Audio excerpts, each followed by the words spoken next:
നമ്മുടെ ഓരോ ദിവസവും നമ്മൾ എന്ത് ചെയ്യുക, നന്നാക്കാൻ ശ്രമിച്ചുകൊണ്ടേയിരിക്കുക. ദേഷ്യപ്പെടാതിരിക്കാൻ മാക്സിമം ശ്രമിക്കുക മറ്റുള്ളവരോട്. എനിക്കും പെട്ടെന്ന് ദേഷ്യം വരുന്നൊരു ക്യാരക്ടറാണ്. പക്ഷെ നമ്മൾ ശ്രമിച്ചുകൊണ്ടേയിരിക്കുക ദേഷ്യം പെട്ടെന്ന് കുറയ്ക്കാനായിട്ട്. മനസ്സിൽ ആരോടും വൈരാഗ്യവും പകയൊന്നും സൂക്ഷിക്കുന്ന ഒരാളല്ല ഞാൻ. ആരോടും വൈരാഗ്യം പകയൊന്നും ഞാൻ സൂക്ഷിക്കാറില്ല. ദേഷ്യം വരുമ്പോൾ അപ്പോഴങ്ങ് പ്രകടിപ്പിച്ച് തീർക്കുന്നതല്ലാതെ ആരോടും വൈരാഗ്യവും മനസ്സിൽ കൊണ്ട് നടക്കാറില്ല. എനിക്ക് എന്താണോ തോന്നുന്നത് അത് മോശമാണെങ്കിൽ ഞാൻ പ്രതികരിക്കും.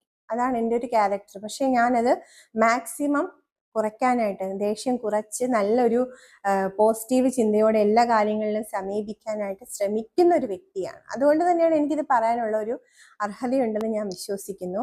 ഭഗവാനിൽ അർപ്പിക്കുന്നു ഈ വാക്കുകളെല്ലാം. അപ്പോഴങ്ങനെയാണ് കാര്യം കേട്ടോ. എല്ലാവരും പെർഫെക്റ്റ് അല്ലെന്ന് എപ്പോഴും ഓർക്കുക.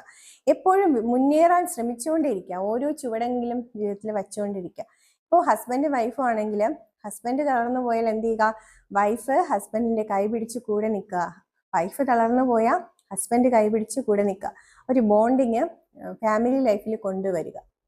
എല്ലാ ഭഗവാന്മാരും നമ്മുടെ പുരാണ കഥകളൊന്നും കെട്ടുകഥകളല്ല കേട്ടോ. എല്ലാം ജീവിതത്തിൽ നമ്മൾ പ്രാവർത്തികമാക്കേണ്ട കാര്യമാണ്. ആ ഭഗവാന്മാരെല്ലാം മനുഷ്യരൂപം എടുത്തു വന്ന് നമുക്ക് എങ്ങനെ ജീവിക്കണം, ഒരു മനുഷ്യനായാൽ എന്തൊക്കെ സഹിക്കേണ്ടി വരും, ദൈവം അവതാരം എടുത്താൽ പോലും മനുഷ്യനായിട്ട് എടുത്താൽ അവർക്ക് അത്രയും ദുരിതവും ദുഃഖവും സഹിക്കേണ്ടി വരും എന്ന് പഠിപ്പിച്ചു തന്നതാണ് ഈ അവതാരങ്ങളെല്ലാം, അല്ലേ? അപ്പോൾ നമ്മൾ എന്ത് ചെയ്യുക, നമ്മൾ അത് ഉൾക്കൊള്ളുക. നല്ല വശങ്ങളും ഉണ്ട്, മോശവശങ്ങളും ഉണ്ട്. എല്ലാം ഉൾക്കൊണ്ട് നന്നായിട്ട് മുന്നോട്ട് പോകാൻ ശ്രമിക്കാം. നമ്മുടെ ജീവിതത്തിൽ ഒരുപാട് മാറ്റങ്ങൾ വരുമെന്നുള്ളതിന് ഒരു സംശയവും ഇല്ല. എല്ലാവർക്കും എന്നും ഐശ്വര്യവും നന്മയും ഉണ്ടാവട്ടെ. ഒരുപാട് കാര്യങ്ങൾ ഉണ്ടായിരുന്നു കേട്ടോ പറയാൻ. ഇനി ഒരു വീഡിയോയിൽ എല്ലാം പറയുന്നതാണ്. അതുപോലെ തന്നെ ഏറ്റവും പ്രധാനപ്പെട്ട ഒരു കാര്യം ഞാൻ കുറച്ച് നോട്ട് ചെയ്ത് വെച്ചിട്ടുണ്ട് കേട്ടോ. കാരണം വെച്ചാൽ പെട്ടെന്ന് ഓർക്കാൻ കഴിയില്ല, ഒരുപാട് കാര്യമുണ്ടല്ലോ. അപ്പോൾ ഒരുപാടൊന്നും അങ്ങനെ ഓർത്തിരിക്കാൻ കഴിയില്ല. അതുകൊണ്ട് നോട്ട് ചെയ്ത് വെച്ചിട്ടുണ്ടായിരുന്നു. അപ്പോൾ അതിൽ വിട്ടുപോയൊരു കാര്യമുണ്ട്, സ്ഥിരത എന്ന് പറയുന്നത്. സ്ഥിരത വളരെ ഇമ്പോർട്ടൻ്റ് ആയിട്ടുള്ള കാര്യമാണ്. ഇപ്പോൾ ഞാൻ തന്നെ യൂട്യൂബ് തുടങ്ങിയിട്ട് വീഡിയോസ് അങ്ങനെ ഡെയിലി ഇടാറില്ല. ഡെയിലി ഇടും, പക്ഷേ ചിലപ്പോൾ ഞാൻ പല കാരണങ്ങൾ കൊണ്ട്, ഞാനൊരു ഹൗസ് വൈഫാണ്. അപ്പോൾ കുട്ടികളുടെ കാര്യം ഹസ്ബൻഡിൻ്റെ കാര്യമൊക്കെ കൊണ്ട് അത് ചിലപ്പം ഡിലേ ആവാറുണ്ട് വീഡിയോസ് ഇടുന്നത്.